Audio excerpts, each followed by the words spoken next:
So welcome to this first lecture devoted to model selection.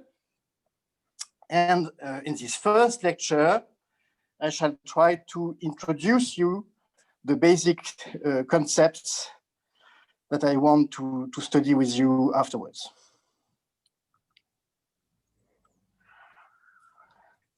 So first, an overview of what we shall try to do. So I make as if you were not aware about statistics. So statistical inference is what? You observe some random quantity, which can be a random vector, a random process, with some distribution P, and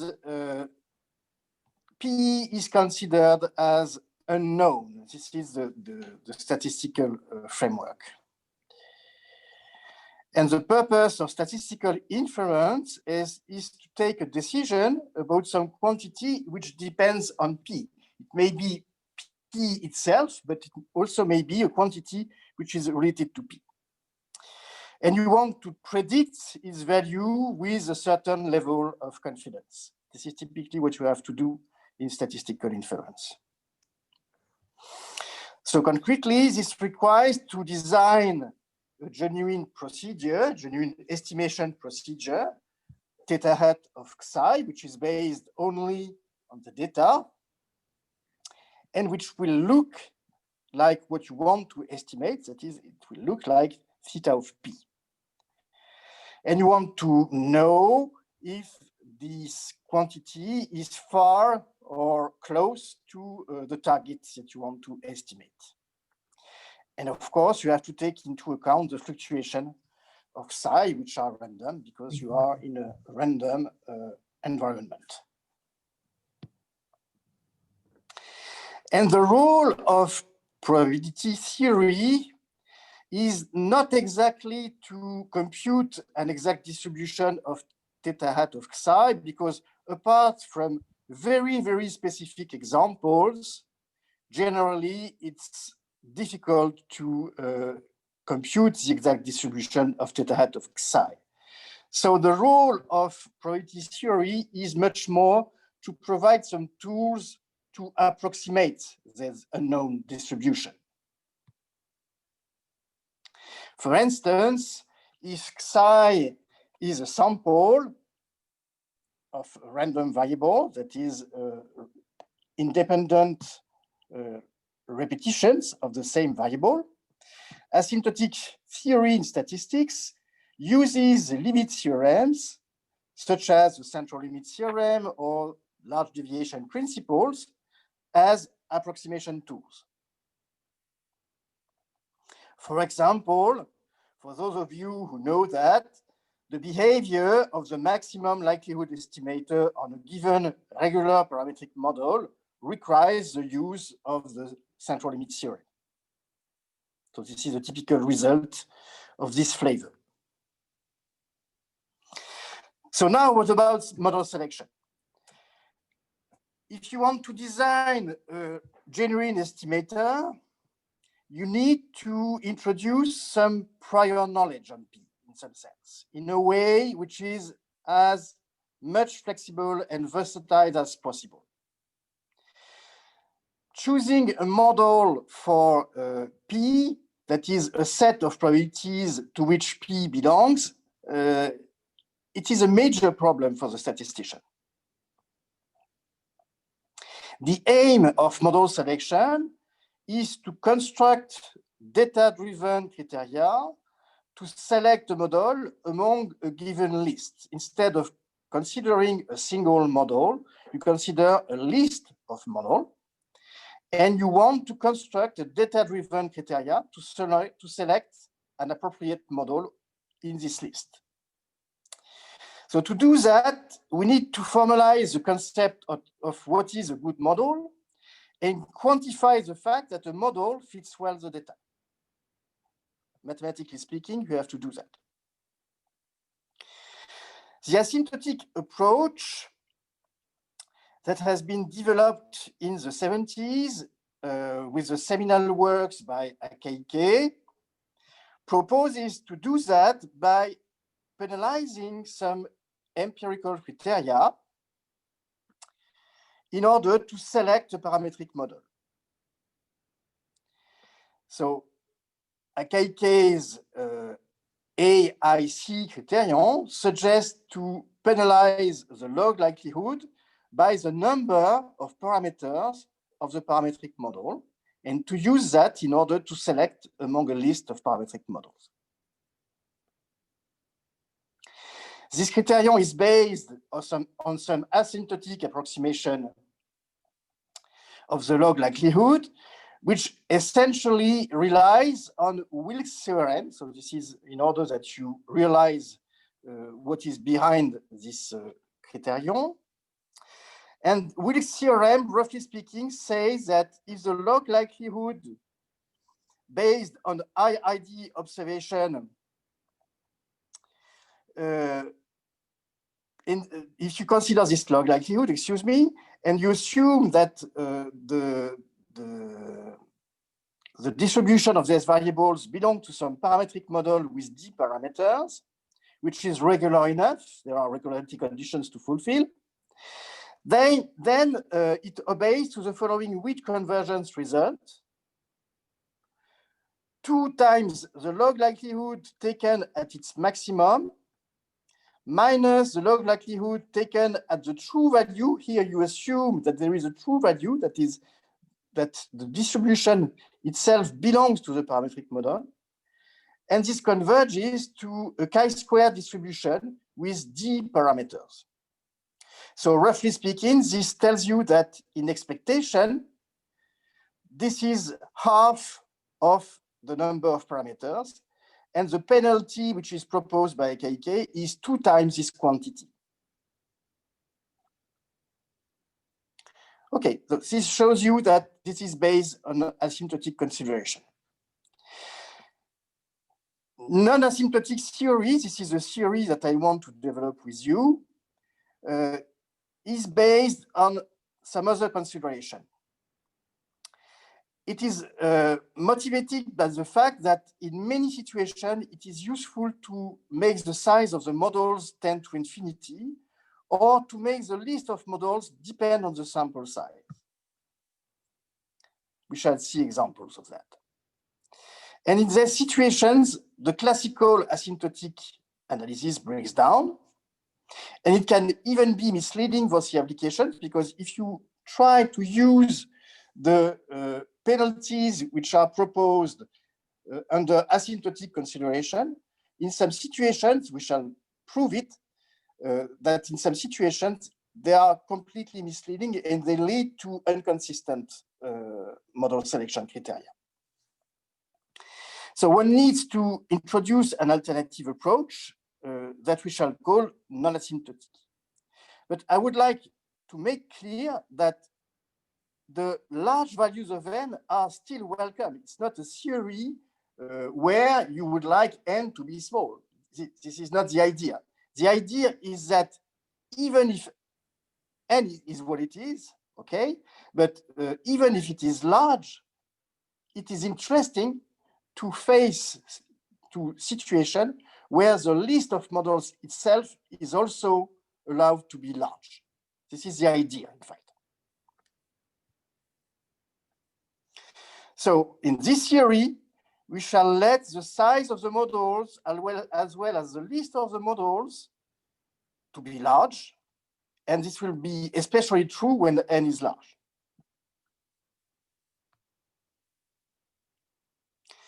So the purpose of the lectures are as follows. We shall show that the concentration inequalities can lead to non-asymptotic theory for model selection.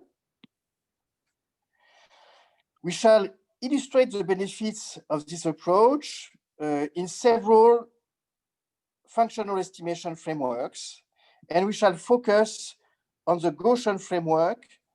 We shall spend quite a long time on it, just because this is the framework where the technicalities are the easiest and the concepts are the easiest to explain. But afterwards, we shall turn to other frameworks, of course, but we shall spend quite a long time on the Gaussian framework. We shall also make the link with applications, and we shall ask ourselves something that a mathematician should never ask himself: does theory help? Fortunately, the answer is yes, because as we will see, theory can help for the applications. It can be a guideline for the applications, and conversely, there are practical issues that offer new challenges for statistics and probability theory. So this goes also in the other way around. Considering problems that come from the real life can help you to enrich theory. And we shall also introduce the framework of statistical learning. And in this framework, we shall prove some results and also discuss some new issues and challenges. So this is, roughly speaking, the schedule of the lectures.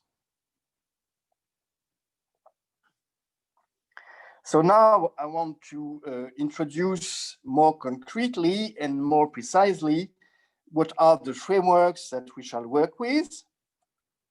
So basically, the issue is to estimate some function f, which depends on the unknown distribution of the random variable that we observe. This is basically what we want to do. So an example of such a framework is the following one. You consider the density estimation issue, where you observe a sample of an unknown distribution, which has a density f, which is unknown, of course. And this density is computed with respect to some given dominating measure, mu. Typically, think to the case where mu is the Lebesgue measure. We shall also consider the regression framework. This time you have pairs of variables which are observed. They are independent, not necessarily identically distributed, but they are independent. And you consider the regression function, which is nothing else than the conditional expectation of y given x in this case here. And concretely, the models are involved in practice in many situations, and the x variables are called the explanatory variables.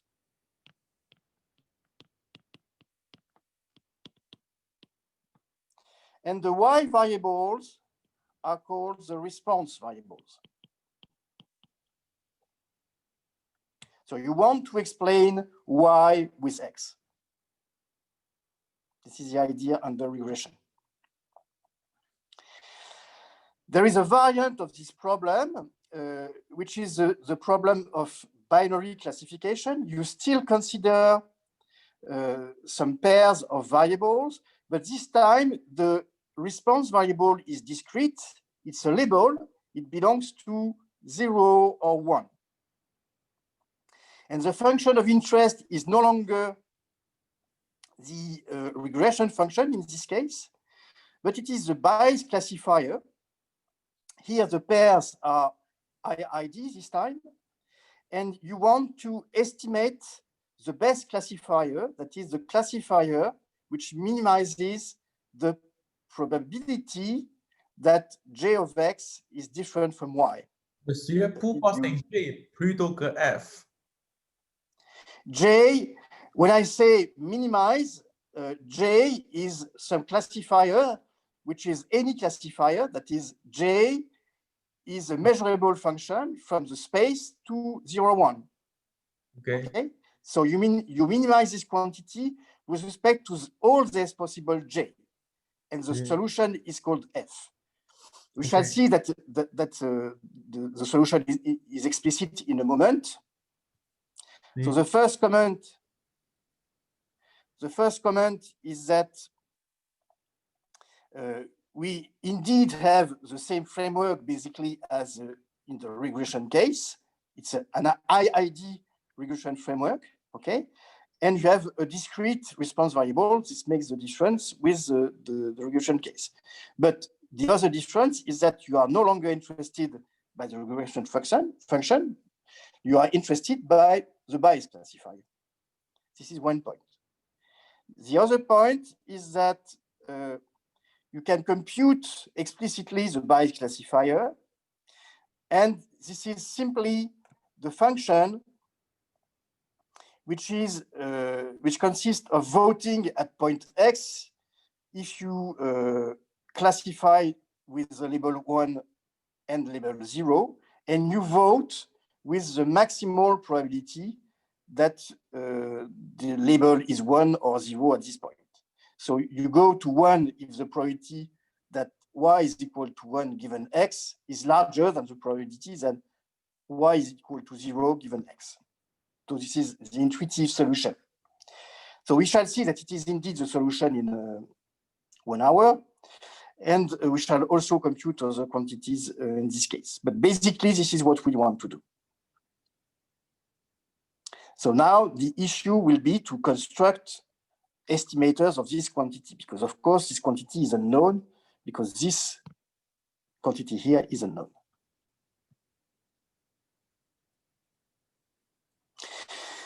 So the Gaussian white noise is another framework that we shall look at.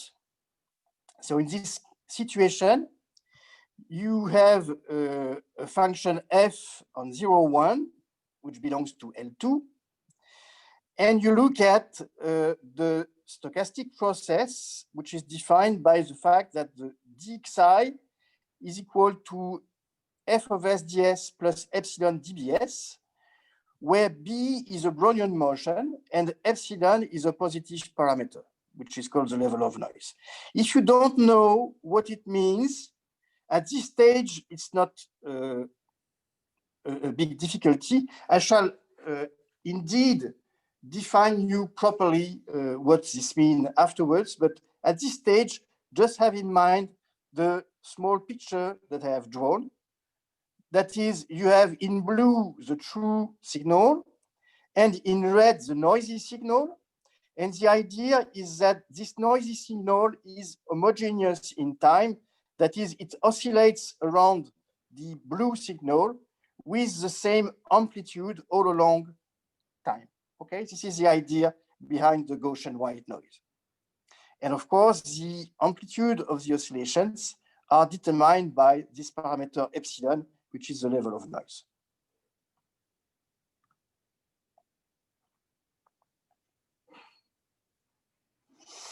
So now I would like to introduce what is called the empirical risk minimization procedure. So this is a very important procedure.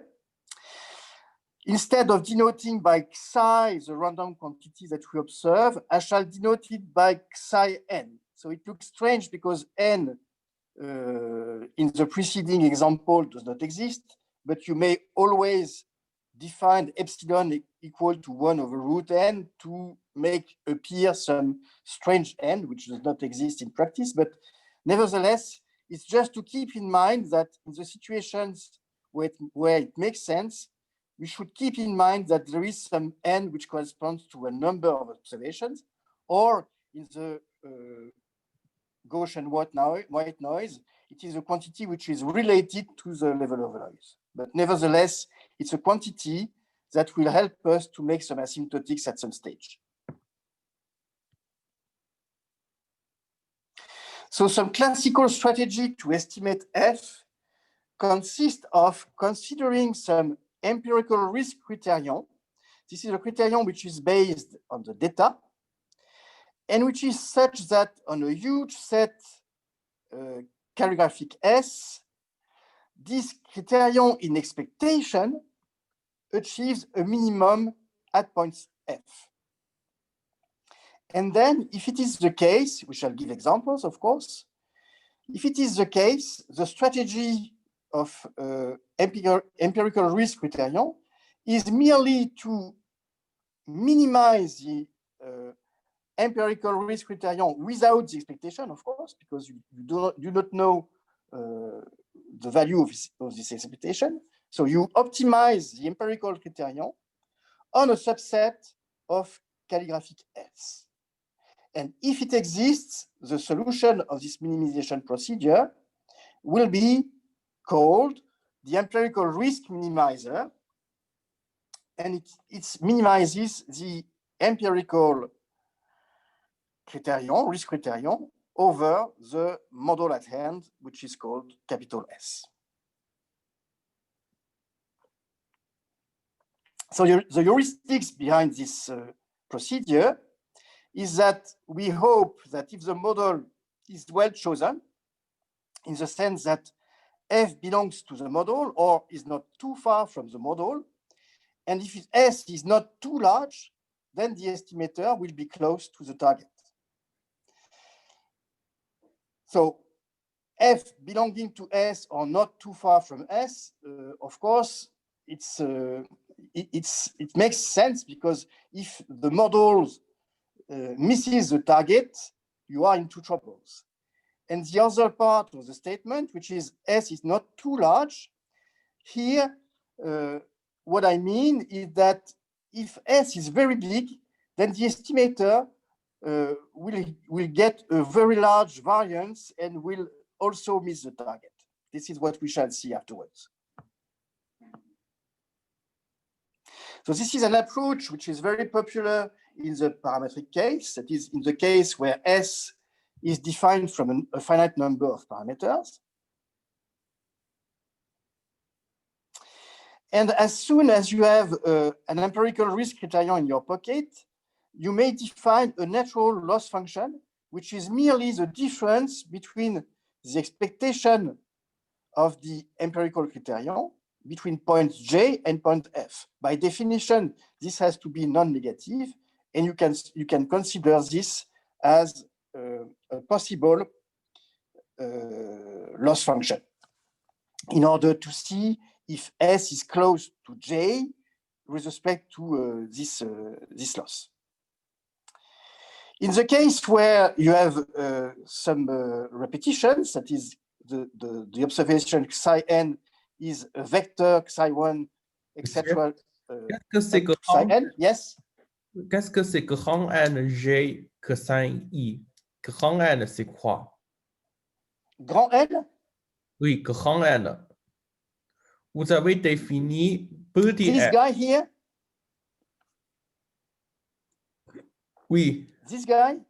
Oui. This guy, ln Oui. of J, is something which depends on J Oui. and on the observation, psi n. Oui. Okay? And the property of this guy is that in expectation, it achieves a minimum at point F. Okay. So this explains the reason why this quantity here is non-negative. For the moment, I do not say much more about ln of J.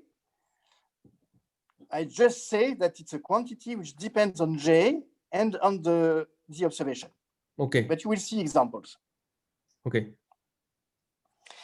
So precisely when the observation is psi1 is a vector psi1, etc., up until psi n, you may define easily an empirical risk criterion by looking at the empirical probability acting on some risk function Lj in this way.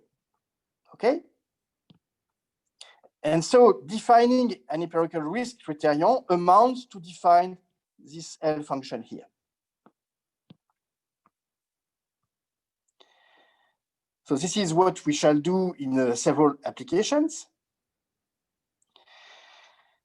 Now we want to see that the usual procedures, maximum likelihood estimation and least square estimation in the density framework, are indeed procedures of the type that we have introduced. So let's see that. If you have a sample of an unknown distribution with density F with respect to some dominating measure, then you can take as a risk function minus the log of J of X. And this leads to some definition of the loss, which is equal to the integral of f log f over j. And you immediately recognize some quantity that we have already seen, which is relative entropy, in fact, and which in statistics is called the Kullback-Leibler loss between f and j, and it corresponds to the relative entropy of the distribution of the f mu with respect to the distribution j mu. Okay, so this is the quantity that we have seen already. If it happens that f mu is not absolutely continuous with respect to j mu, then this quantity is plus infinity, and this is life.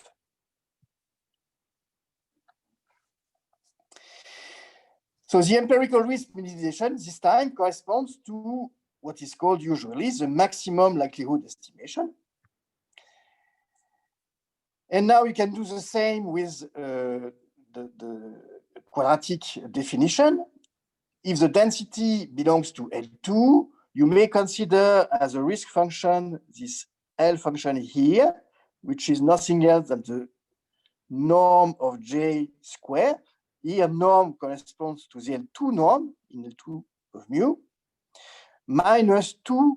Monsieur, qu'est-ce que c'est la différence entre grand N, Gx et petit n, Fg? Quelle est la différence? Relation. This is clear. Your question is clear. The LFJ. Petit n, Fg. J'ai compris. Le petit LFG, oui. Small LFJ, oui. Is merely the difference between L, oui. J, and L, F. Oui.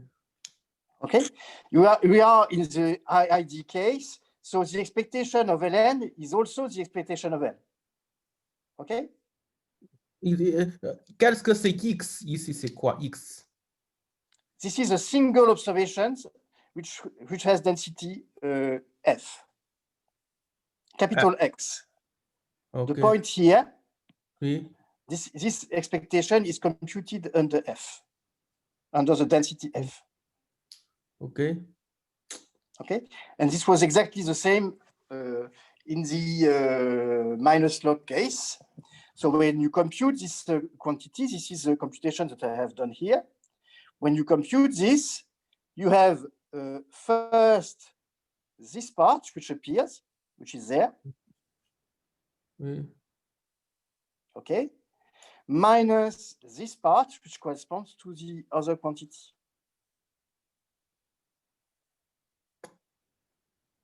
So this is equal to the difference between F and J squared. Oui. Which shows you that the loss is related to the L2 distance, which is not very surprising, but it is good to make the computation. And this also shows you that the minimum, this implies that the minimum of the expectation under F of Lj is achieved at F.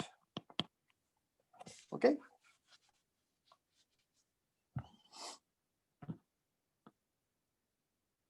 Right? It's okay for everybody? So I go on. So you can do the same computations, similar computations for the least square procedure in regression. So you consider the regression framework that I recall here. And you take as a risk function the difference square between y and j of x. So this leads to the least square criterion, which is a very famous criterion. And now the loss which is associated to this criterion, we have to compute it. I pretend that it is related to, again, some L2 quantity. I pretend that it is related to the L2 of mu norm. We shall see this in a moment, where mu is the arithmetic mean of the distribution of the variables xi's.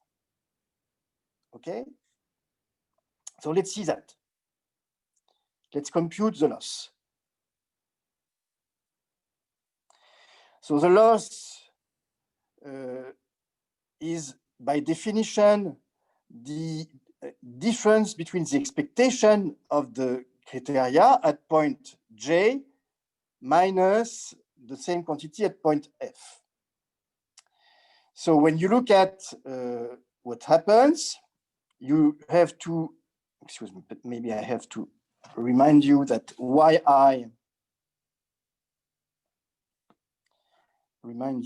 yi is equal to f of xi plus epsilon I. So here, I just have expand yi minus j of xi by substituting f of xi plus epsilon I to yi. So when you take the square, this makes these guys appear here. And of course, the sum of epsilon I squared disappear because they appear two times, one time in the expansion with J and the other time in the expansion with F. So what is left is the squares, the different squares between the F and J and the double product. And now the double products here will disappear also because the errors are conditionally centered by definition in the regression framework. So this means that the expectation. Monsieur, lorsque vous développez une règle I moins G, X I carré, il en reste Y I carré. Où est le terme? No, there is no xi left. You have epsilon I. I? Lorsque vous avez expand... OK. So, lorsque vous développez. J'ai compris.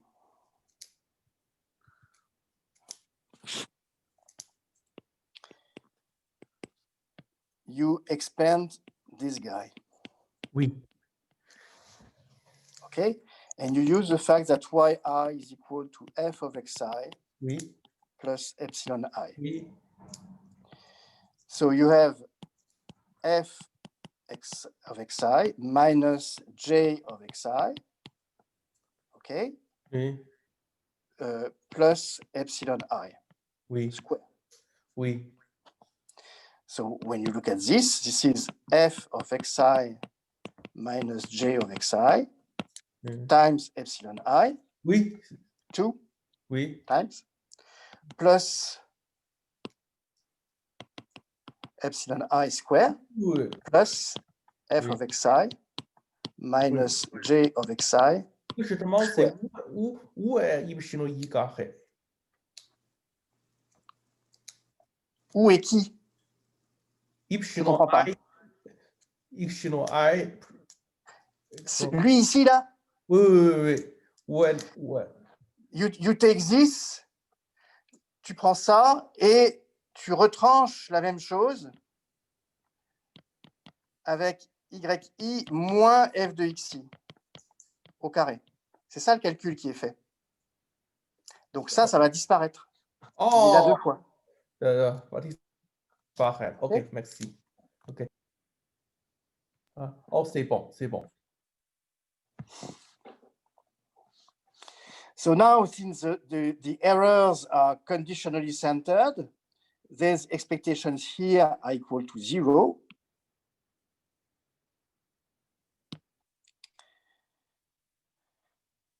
And you end up with a computation, which is the one that I have announced, that is the loss function, is also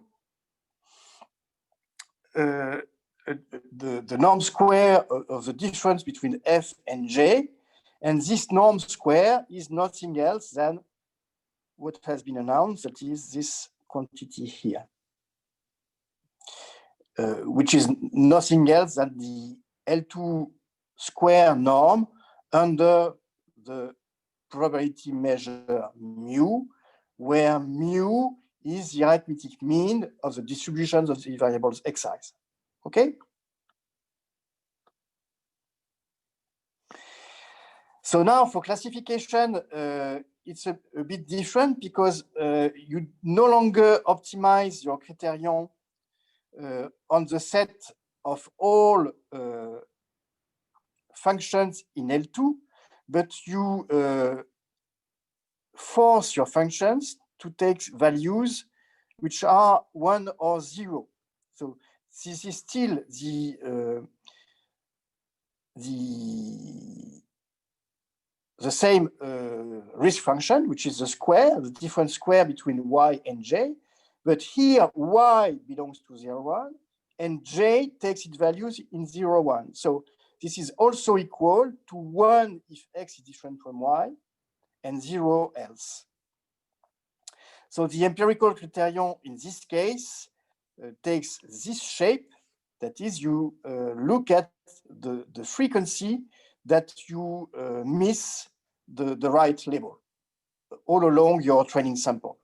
Monsieur, je voudrais demander grand N dans la définition de grand N, G, Y, X, Y. Pourquoi G disparaît? Est-ce que grand N, G, X, Y ne dépend pas G? There is, of course, you are right.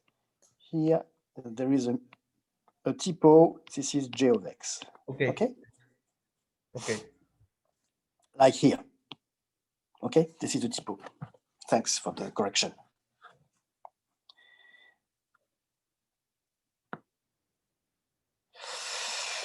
So in this case, I would like just to show you that the minimum is achieved where I have pretended that it is achieved, and to compute the loss. And I pretend that the loss is this time given by this formula. So here you could put a square. It's the same, because this quantity is equal to 0 or 1. So you put a square, you do not put a square, you don't care, okay? But what is important here is that you no longer get an L1 norm or an L2 square norm, but you take an L1 norm or L2 square norm with a weight. And this weight depends on the regression function here, eta. And this is important for the applications, because you will see that this will lead to strange results about the speeds of convergence in classification. You will see that this will give us some results that look strange just because of this weight which appears here, and which tells you that this quantity can be much smaller than L1 or L2 if you have a difficult classification problem. A difficult classification problem is a problem where this probability is close to 1/2. When this probability is close to 1/2, this means that you have flipped a coin to decide what is the label at point X.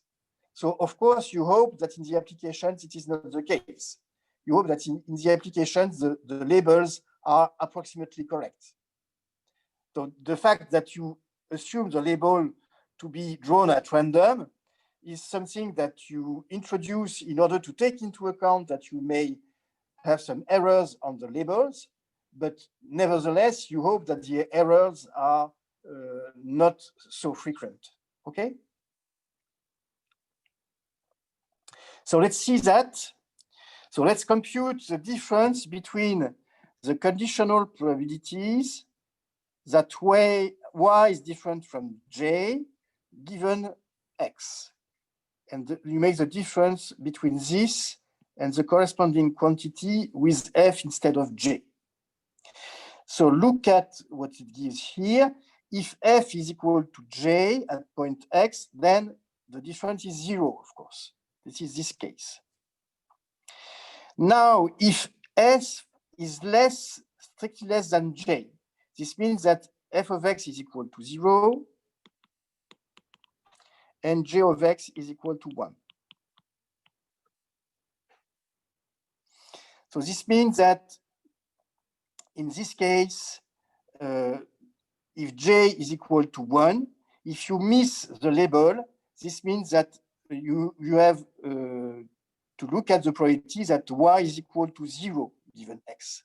And so this is 1 minus 2 eta. And you subtract eta because you look at eta here.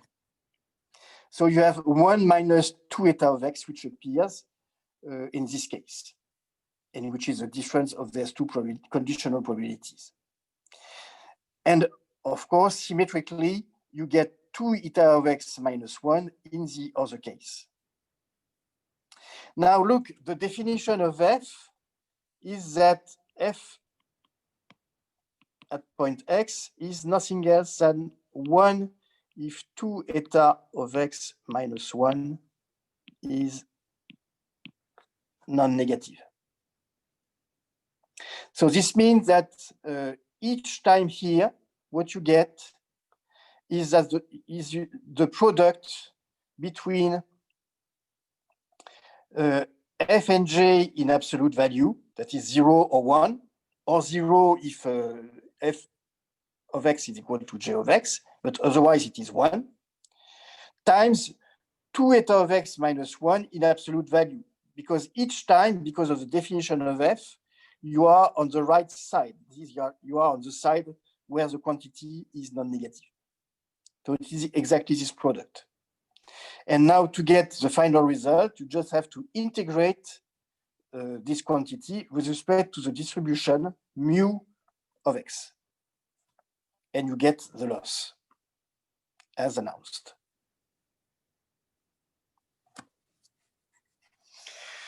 Now we end up with the Gaussian case. So we look at the Gaussian white noise. And in the Gaussian white noise, you can still introduce a least square procedure, which looks very much to the least square procedure in the density framework. That is, you look at the criterion, which is equal to the L2 norm square, L2 being meaning that you are working in the L2 space equipped on 0, 1 equipped with the Lebesgue measure, and you subtract the integral of J with respect to the process. And the associated loss is merely, this time, the L2 norm square between of the difference between f and j.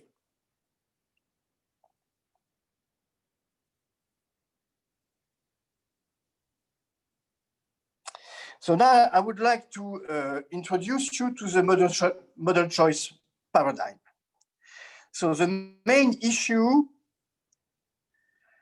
is to try to have a strategy for defining a model, which may be a parametric model or something else, but essentially have in mind the case where you try to choose a parametric model. So it's difficult to guess what is the right parametric model to take to fit the data. And we have two different ways of being lost in some sense. The model can be false in the sense that the target f can be far from S. This is one way to take a wrong model. Then if you look at this basic error, I would say you are tempted to choose a big model, as big as possible in some sense, in order to make sure that the target belongs to the model. But if you do that, then you have a huge model, and you can get some inconsistent or suboptimal estimators, or even degenerate estimation procedures. So choosing a model in advance leads to some difficulties. For practitioners, it requires a very good intuition about the data to choose a model from the scratch, in some sense. So if S is a small model, then you have a good estimation if the true belongs to the model. But if the target does not belong to the model, then you are into trouble. And on the contrary, if F is huge, then it's probably it's true that your target will belong to the model, but the empirical criterion will lead to a very poor estimator of the true. So you get into trouble if you take a too small model, and you get into trouble if you take a huge model. So this means that probably the truth is somewhere between these two extremities. So let's see that, and let's try to quantify this phenomenon in the simplest case that we have looked at, that is the case of the white noise, and the case where the parametric model is merely a finite dimensional subspace of L2. So in this case, we may take an orthonormal basis of this space. Then we can look at the coefficient of the target of the true signal on this basis that I call beta J here. And you have the corresponding beta hat J, where instead of computing the integral under f of x dx, you compute the integral on under the process, the stochastic process. So this is the empirical coefficients of the noisy signal.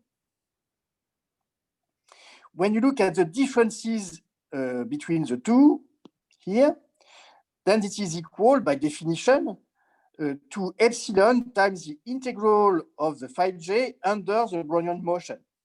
And this quantity is just a standard normal variable, because the property of the stochastic integral is that the expectation square is equal to the integral of the function square. And since the integral of the function square is equal to 1, this means that you have a variable which has variance equal to 1, and it is centered and Gaussian because you integrate under the Brownian motion. And by the way, since the functions are orthogonal, this leads to independence for the eta j. So the eta j variables are nothing else than standard normals. So the difference between the empirical coefficient and the true coefficient is just the level of noise epsilon times a Gaussian, which is a standard Gaussian. And these quantities are ID. Okay, so now the orthogonal projection of F on the finite dimensional space is of course equal to the sum of the coefficients beta j times phi j, because the basis is orthonormal, so the coefficient is nothing else than the scalar product between F and phi j here.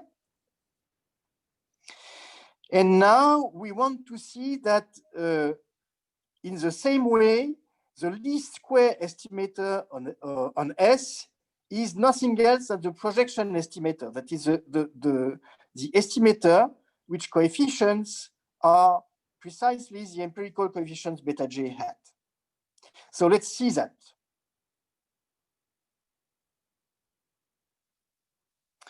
So to see that, let's take some generic function in capital S in the linear subspace of L2 of 0, 1. So since J belongs to S, I can expand it on the orthonormal basis phi j. And I denote by gamma j the coefficient of J, which is of course the scalar product between J and phi j. Okay, now I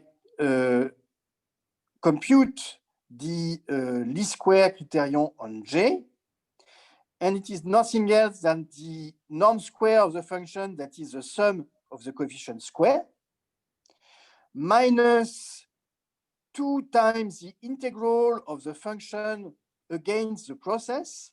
But since the function is a linear expansion here, I expand this integral by using linearity, and I get that it is the sum of the gamma j times these stochastic integrals here. But by definition, the stochastic integrals are nothing else than the beta hat j.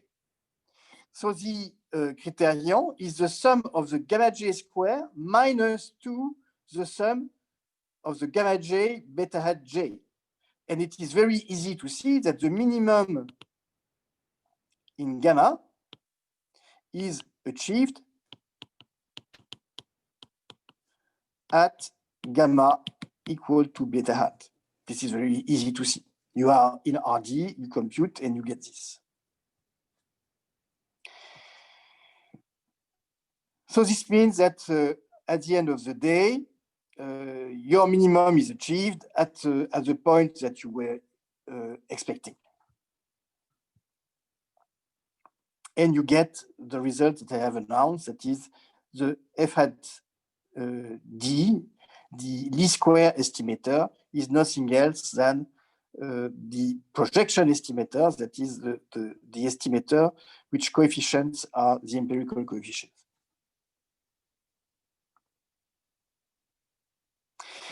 Now we can use Pythagoras' identity to compute the distance square between the estimator and the target. And it is, of course, the sum, because of the orthogonality, this is the sum between two quantities square. This is the sum of the distance square between f and its projection onto the space S, and the distance square between this projection and our projection estimator. But since we have expanded both quantities here on the basis phi j, we can replace this norm square by its value in terms of coefficients. So it is the sum of the differences between the coefficients beta hat j and beta j square. And this is equal to the level of noise square times the sum of eta j square, where the eta j are RID standard normal. So this means that the distribution of this quantity here is perfectly known. It's epsilon square times a chi-square distribution with a number of free parameters equal to d. So in particular, the expectation is equal to d times epsilon square. And so now we have computed what we call the risk of estimation. This is the risk. And you see that this risk is the sum of two terms. A bias term which measures the distance square between f and model S, because don't forget that this is FD is the orthogonal projection of f onto model S. So this is really equal to the distance square between f and model S. And another term, which is called the variance term, in which is equal to d times epsilon square. And as you see, these two terms have a tendency to go in two opposite directions. The larger the model, the smallest you can hope to get the bias term here. But the larger the model, and the largest will be the dimension, and this variance term will go in the opposite direction. It will be increasing, of course. So this formula is very instructive because it means that to keep the quadratic risk of the estimator under control, you have to make a trade-off between a variance term, which is epsilon squared times d, and a bias term, which is a distance squared between f and the model f hand. In other words, when you look at the quadratic risk, which is the sum of these two quantities, the variance term and the bias term, then it really reflects the quality of the model on which it has been built. And it provides a mathematical tool to quantify the fact that the model is a good model or not. Okay? If this risk is under control, if this risk is not too large, this means that you have a model which is a good model. The smaller the risk, the better the model. So it looks as if we have a good definition of a model selection criterion, apart from the fact that the risk is a benchmark and it cannot be used as a selection procedure. Why? But because, of course, you know this quantity here, but you do not know the bias. What about the bias? We do not know it. We do not know the target, so we do not know the bias. So if the bias were known, of course, you would be able to use the risk as a selection procedure. But since you do not know the bias, you cannot use the risk as a selection procedure. You can just use it as a benchmark. You can use it to measure the quality, mathematically speaking, but you cannot use it to select a model from the data.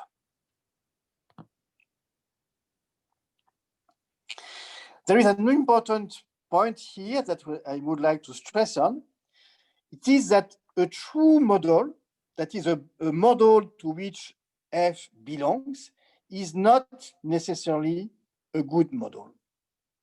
So I would like to detail this. Of course, if you let epsilon tends to 0 and you fix d, this is true that in this case, this variance term tends to 0, and you will see here in the risk, you just see the bias. So in order to get the best model, you have the tendency to choose a model to which f belongs, because you only see the bias. So it is true in this case, from a purely asymptotic perspective, that the best model is a model to which f belongs. But if you look at it in another spirit, if you say, well, epsilon is what it is, and d, I can play with d, then this is another story, because you can imagine that you can get a model with a small bias, not 0, but a small bias, but with a number of parameters, with a dimension, which is rather modest.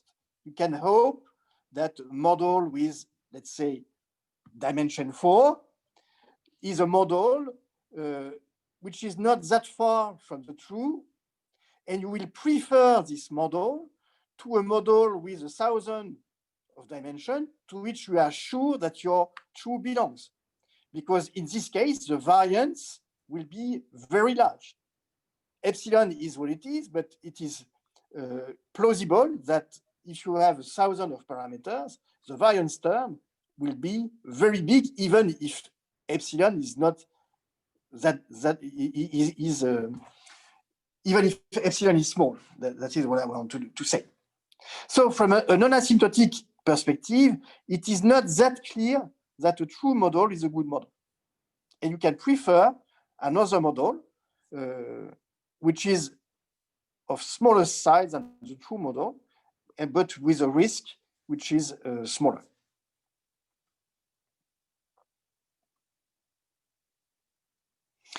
So if we go back to the signal denoising situation, let's see another interpretation of this quadratic risk. So if you take the Fourier basis in its natural ordering, you can expand a function in L2 in this Fourier basis. And if you look at some ellipsoid, that is the functions which are expanded on the Fourier basis and which are such that the sum of the beta j over psi j square is less than 1, where psi j is a decreasing sequence, a non-increasing sequence, excuse me, which goes to 0. So belonging to this ellipsoid, I pretend that it reflects the smoothness of F. Look at the following example. By Parseval's identity, you know that for some absolute constant, if the derivative of the function in L2 norm is less than some quantity R prime here, then the psi j are nothing else than this constant here, this absolute constant, which comes from Parseval's identity, times R prime times 1 over j.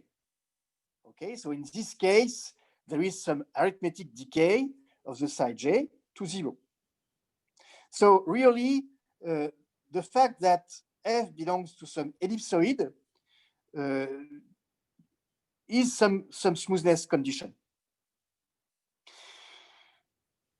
So now, if you take as a model, as a list of model, the list of the linear span of phi 1 up to phi d, and d, you are now in a situation where you can choose it, then the least square, the projection, excuse me, onto the basis is equal to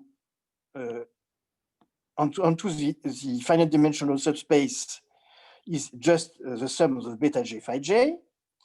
And if you look at the bias now, it's merely the tail of the series of the square of the coefficients.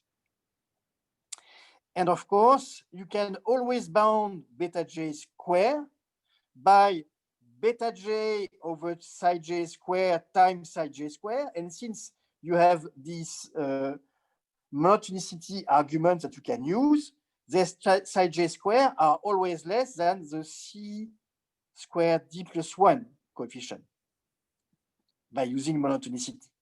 And so this means that when you belong to some ellipsoid, your bias is under control by the radius here, which is cd plus 1 square.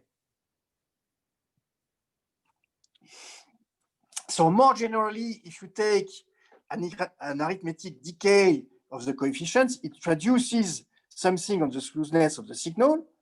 You have an index of smoothness, alpha, which is just the arithmetic decay of the coefficient here. And now the bias is under control by R square, if you belong to the ellipsoid, R square times d plus 1 to the power minus 2 alpha. And so making the trade-off between the variance term and the bias term means that the best choice in, abstractly speaking, mathematically speaking, the best choice for D in order to reduce the risk is to take D as a function of epsilon, which is of this order, that is R over epsilon to the power 2 over 2 alpha plus 1. Where does it come from? You just find the solution of this equal to that, approximately equal to that. And you find this quantity here. At least if the radius here of the ball that you have looked at is larger than epsilon. You have this solution here. And so what is instructive in this formula is that the optimal choice of D depends on both on epsilon and on the smoothness of F. So you see that the optimal choice of D depends on the level of noise. This is very important. So from a non-asymptotic perspective, if epsilon is small, D has to adapt. That is, as small as the epsilon, larger the D. But there is also the smoothness which is involved, and the smoothness of F is involved through this power here, which appears, and through the radius. So the smoother the function, and the smaller the D that you will take. So there is the size of D, the optimal size of D is a combination between the size of epsilon and the smoothness of the function.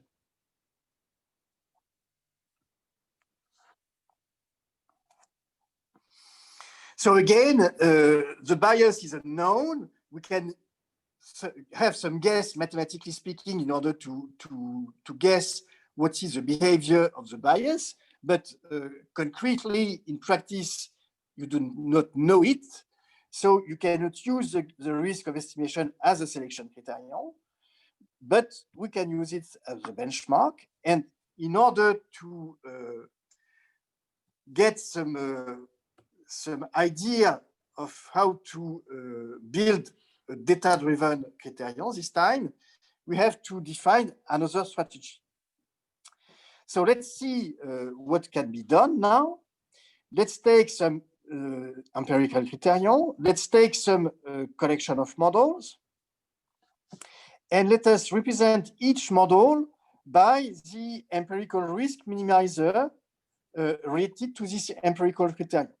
So we are now generalizing what we have seen on the Gaussian white noise situation and the projection estimators. So here we identify, in some sense, the model with the empirical risk minimizer, which is defined on it. And so the purpose of the game, of the model selection game now, is to design to select, the best estimator among the collection.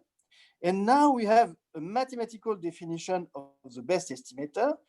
The best estimator is the one which will minimize the risk of estimation with respect to the loss function, which is associated with your criterion ln here. So what is interesting here is that the criterion ln, which allows to define the empirical risk minimizer, comes with a loss function, a natural loss function, and it is this very loss function that we can expect to minimize in expectation in order to define the best estimator.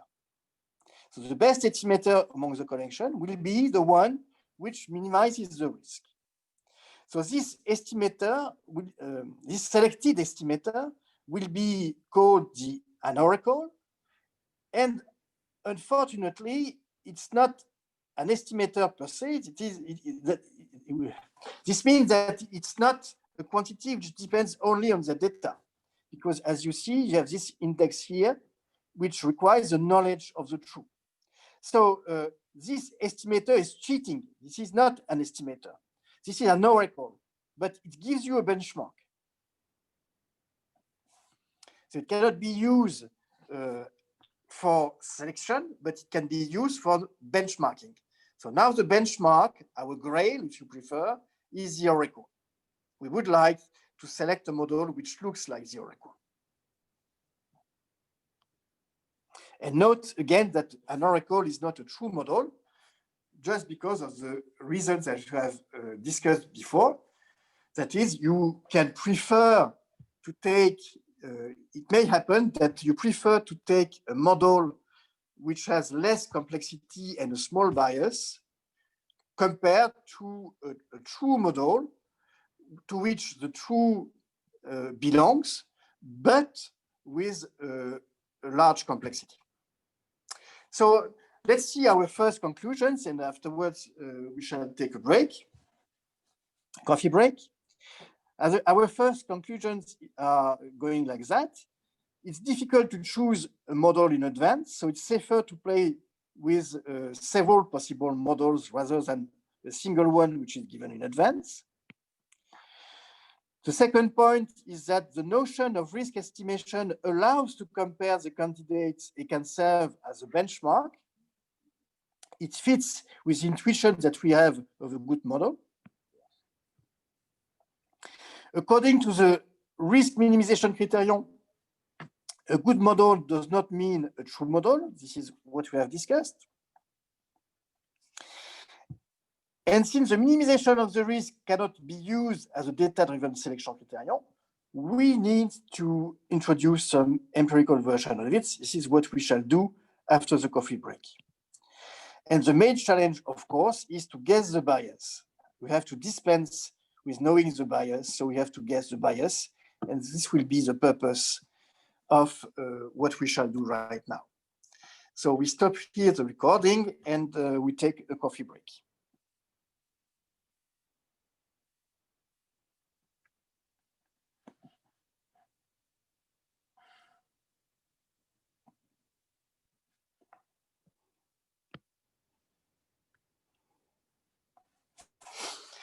So let's go on the lecture and introduce the model selection via penalization strategy. So let us describe what it is.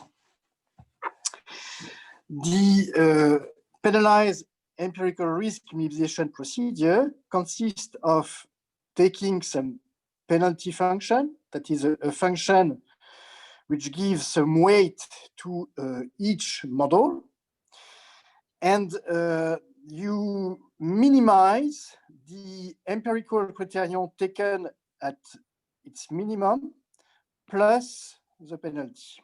And you minimize this over the list of models.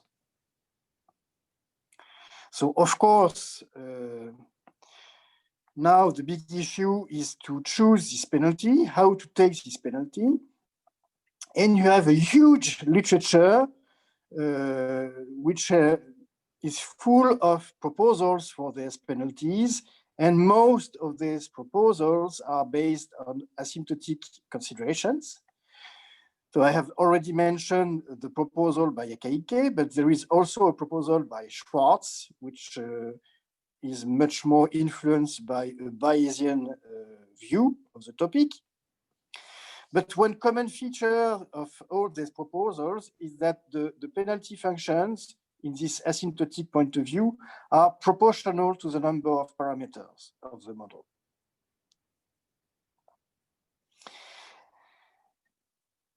And they are mostly based on this asymptotic consideration, as I mentioned. So I would like to give you an example which clearly shows that in some situations, it's not reasonable at all to assume that the list of models is given and n tends to infinity. And this simple example is change point detection. So what is change point detection? It is very simple to introduce. This is a fixed design regression framework where you observed at each discrete time G over n on 0, 1, some signal with a noise, of course, and the noise is centered at expectation. And this means that the change point assumption is that the function f is piecewise constant on a partition which is made by intervals with endpoints on the regular grid J over n, J between 0 and n. So this means that you have this picture. The blue line is the piecewise constant function that you have to estimate. And the red line is the noisy observations that you get. Of course, I have drawn the picture as if it was continuous, but you have observation at many discrete times, and it looks like if it was continuous. So here, the collection of models is indexed by these partitions, and each model is a space of piecewise constant function on a partition. So you are in a situation where the dimension remains relatively modest, because you can guess, if you are in geophysics, for instance, you can guess that the piecewise constant signal has at most 10 pieces, let's say, so it's not that large as compared to the number of observations, which is several thousands in geophysics. But nevertheless, since the partitions are, since the change points, excuse me, are possibly at all possible places on the grid, then the number of models with given dimension, even if the dimension is not that large, let's say 2, 3, 4, the number of partitions with DPCs is equal to a binomial coefficient, and this binomial coefficient grows polynomially with respect to n. So this is a situation where the models depend on n, and the number of models with a given dimension depends on n. And it depends on n in a way which is polynomial with respect to n, with a degree which corresponds to the number of pieces. Monsieur, je peux comprendre le nombre de partitions de DPS. Pourquoi ça égale ça? Oh, écoute, ça, c'est un résultat classique de combinatoire. Hein. Je vais pas vous refaire ça. Hein. Regarde ça soigneusement. Regarde ça avec D égale 2 ou 3 pour te convaincre. Hein. Si D égale 2, tu vois très rapidement que ça correspond effectivement à quelque chose qui croît comme n. Hein. Qu'est-ce que c'est n? Qu'est-ce que c'est n? N, c'est le nombre de points sur ta grille. Tu as un signal qui est constant par morceau, et les morceaux ont des extrémités qui sont sur une grille de pas 1 sur n. C'est un point. Tu as des points qui sont régulièrement espacés de 1 sur n. Donc, tu as 0, 1 sur n, 2 sur n, 3 sur n, jusqu'à 1. Bon, je comprends.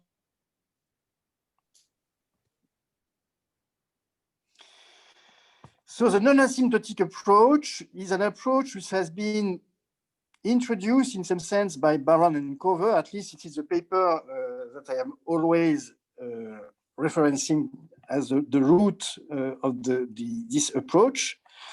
But in this paper, it's a paper where the models were discrete models. And so afterwards, with my colleague and friend Lucien Berger, we have written a series of papers at the end of the 90s to cover, to give a theory which covers the cases where you have continuous models and not necessarily discrete models. And so the main difference with the asymptotic approach is that now the number as well as the dimension of the models can depend on n. And since it can depend on n, we can have in mind to choose the models because of their approximation properties. You have no limitations now.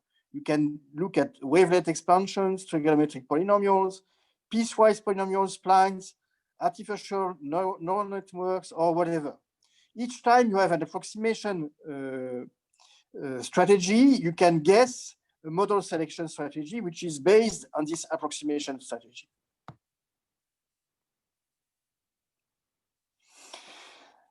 And it may happen that many models of the list have the same dimension or the same number of parameters. And this is taken into account by the complexity of the list. So now I would like to continue by writing on my pad, just to explain to you what will be the structure of the penalties. So the structure of the penalty will have this shape. It will be some constant times the dimension over n, or the number of parameters over n, depends on the situation. plus some quantity, which is new in some sense. So this is as usual. It's still there in the asymptotic point of view, but what is new is that you add some quantity xm here over n. And this xm takes into account the complexity of the list of models.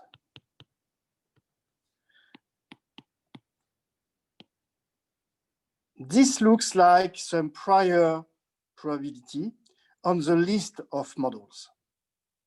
Okay, and this is new as compared to what you had in the asymptotic case. And in some sense, it's rather intuitive that the complexity of the list has to play a role. You cannot use list of models which are giant lists without paying it at all. You have something to pay.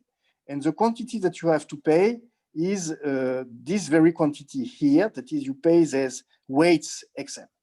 So we shall see in practice what it gives, but this is just to give you a flavor of what will be new. So this quantity here will be new.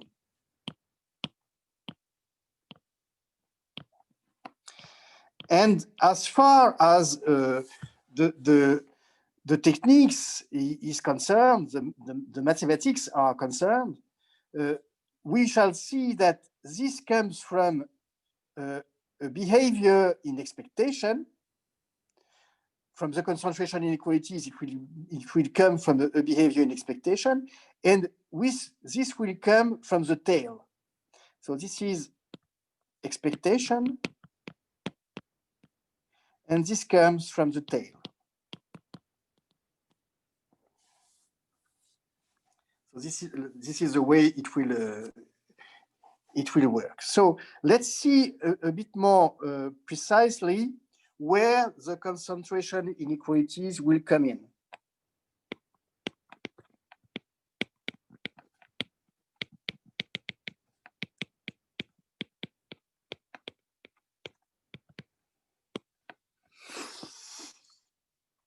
So let's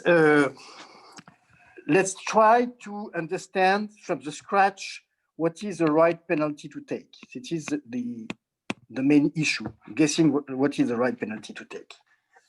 So let's introduce the centered empirical criterion, which is the empirical criterion, but we subtract the expectation of it.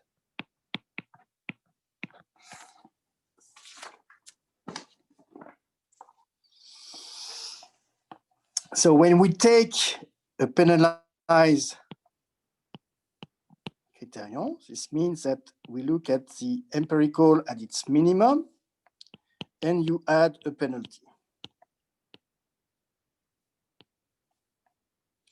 So if you look at the selected model, this is a minimizer of this quantity. So this is less than the same quantity at f at m plus the penalty. But since this quantity here is itself a minimizer over the model, this means that it is always less than ln of fn plus penm. And this is true for all fm in capital SM, and this is true for all m in the list. So now, if I substitute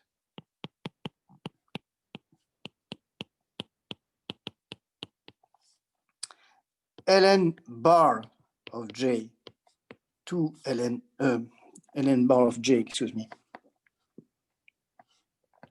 ln bar of j plus expectation of ln of j If I substitute this to ln of j, what I get is that ln bar of f hat m hat plus the penalty at m hat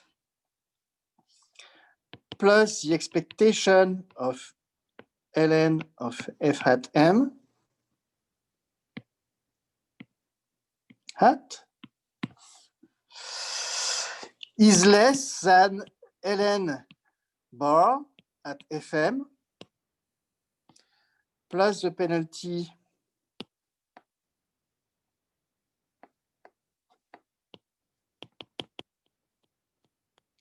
at m plus the expectation of lm at fm. And now I can subtract on each side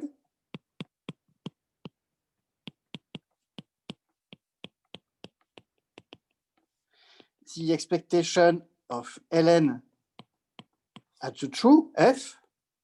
And if I do that, I make the loss appear. Because remember that the loss is the difference in expectation of the empirical criterion between two different points. So the loss between f and f hat m hat is less than L between f and fm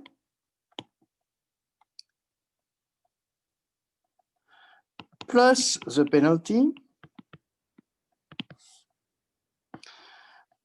plus the difference between the recentered empirical criteria at point fm and at point f hat m hat,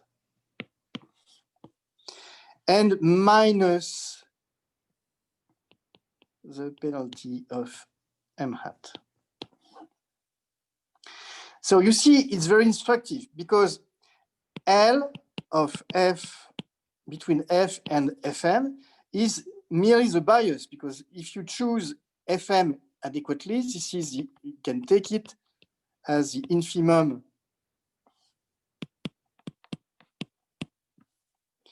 in order that it is the infimum over j of L de fj, j belonging to Sm. So this is the bias.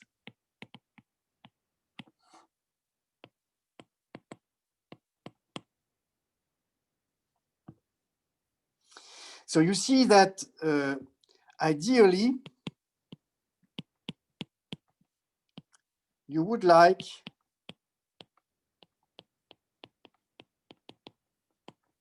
to choose, to choose the penalty heavy enough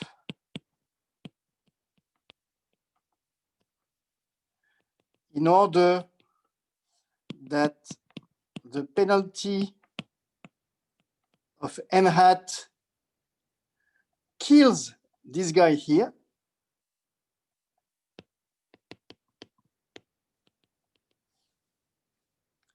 That is the fluctuation of the ln bar between fm and f hat m.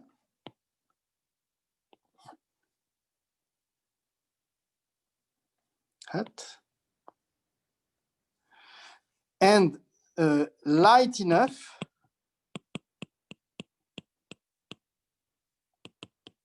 in order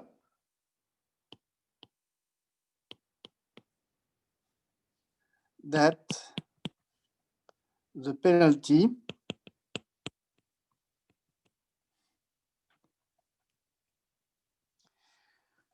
plus the bias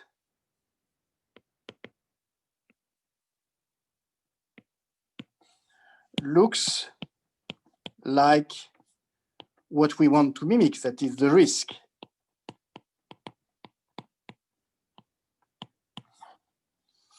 Okay, so you want the penalty to look like a variance term. That is, when you add it to the bias term, then you enter into the risk of estimation.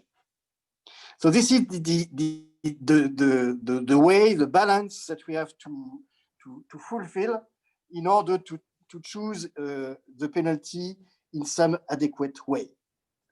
And so now to do that, mathematically speaking, to choose the penalty from a mathematical point of view,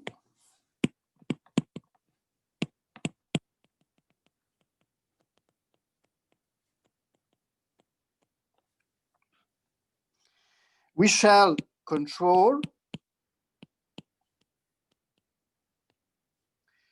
the processes which are defined like that. It is ln bar of h minus ln bar of j, that we shall have to reweight by something when j belong to Sm prime and whatever m prime in capital M.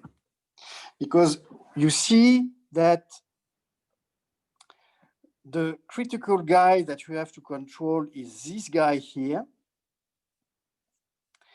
And the reason why you have to reweight the quantity is the fact that you have some kind of equicontinuity of the behavior of ln bar that you have to use. That is, the closest this guy will be from this guy, the closest this one will be close to this one. So you really need to use local behaviors of these quantities here. And this is precisely what will be provided. This is where concentration comes in.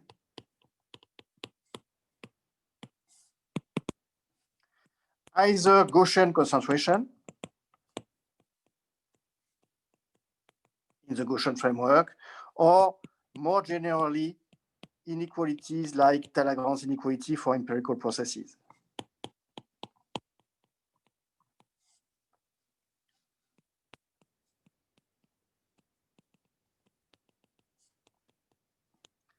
So obviously, when you use Lagrange inequality for empirical processes, you enter in much more technicalities than when you use the Gaussian concentration inequality. And this is the reason why we shall first develop all the theory in the Gaussian framework in order to get all the idea, but without too many technicalities. So this is what we shall do starting from next week. So I say you hello, stay safe, and see you next week.